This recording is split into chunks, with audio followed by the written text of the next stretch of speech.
আপনাকে? আপনাকে কেন গ্রেপ্তার করা হলো? কেন করেছে? আমি জানতেই পারলাম না কিভাবে গ্রেপ্তার করবে। কয়জনকে গ্রেপ্তার করা হয়েছে? আরও এক তৃণমূল নেতা গ্রেপ্তার মালদায়। গাজল ব্লক প্রাক্তন যুব তৃণমূল সভাপতি সুরজিৎ সাহাকে গ্রেপ্তার করল পুলিশ। তার বিরুদ্ধে ডাকাতির চেষ্টার ঘটনায় যুক্ত থাকার অভিযোগ রয়েছে। উল্লেখ্য, দিন কয়েক আগে ডাকাতি চেষ্টার ঘটনায় দুই যুবককে গ্রেপ্তার করে গাজল থানার পুলিশ। তাদেরকে জিজ্ঞাসাবাদ করেই নাম উঠে এসেছে সুরজিৎ সাহার। এরপরই তাকে গ্রেপ্তার করেছে পুলিশ।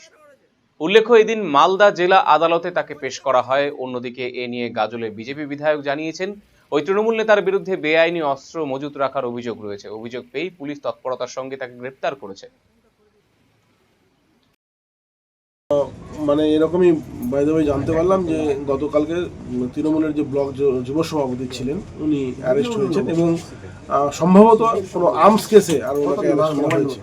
কোনো একজন অপরাধী সে নিজে মুখে স্বীকার করে যে এই ধরনের আর্মস ওনার কাছে পাওয়া যাবে, সেই মোতাবেকই পুলিশ তদন্ত করে আর ওনাকে অ্যারেস্ট করেছে এবং আজকে পুলিশ তাদের তদন্ত অনুযায়ী কোর্টে প্রডিউস করছে। বিচার ব্যবস্থা তার জন্য যা ব্যবস্থা করে সেটা আগামী দিনে দেখা যাবে।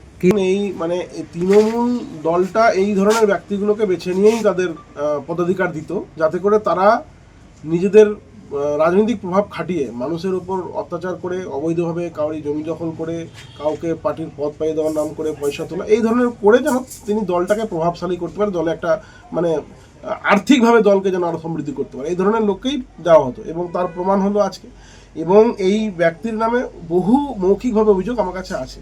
কাউরি জমি দখল করে পার্টি অফিস তৈরি করা, কাউরি মানে অবৈধ নির্মাণ সেটাকে পয়সা নিয়ে ধামাচাপা দেওয়া, কাউরি জমি দখল করে আর সেখান থেকে পয়সা নেওয়া, কাউকে পার্টির পদ দেওয়ার নাম করে পয়সা নেওয়া, কাউকে ধমকে চমকে হুমকি দিয়ে পয়সা নেওয়া, এই ধরনের বিভিন্ন ধরনের অভিযোগ আমার কাছে আছে। লিখিত অভিযোগ আমার কাছে আসেনি এবং আমার মনে হয় আজকের এই ঘটনার পরে পুলিশের এই ধরনের পদক্ষেপের পরে বাকি যে সমস্ত তৃণমূলের নেতৃত্ব আছে যারাও বিভিন্নভাবে দুর্নীতির সঙ্গে যুক্ত, তাদের প্রতি মানুষ এখন ক্ষুব্ধ হয়ে লিখিতভাবে অভিযোগ করবে এবং আগামী দিনে পুলিশ প্রশাসন তার যথোপযুক্ত। ভুবনেশ্বর এইমসের চিকিৎসক বর্তমানে রায়গঞ্জ গভর্নমেন্ট মেডিকেল কলেজ ও হাসপাতালে কর্মরত।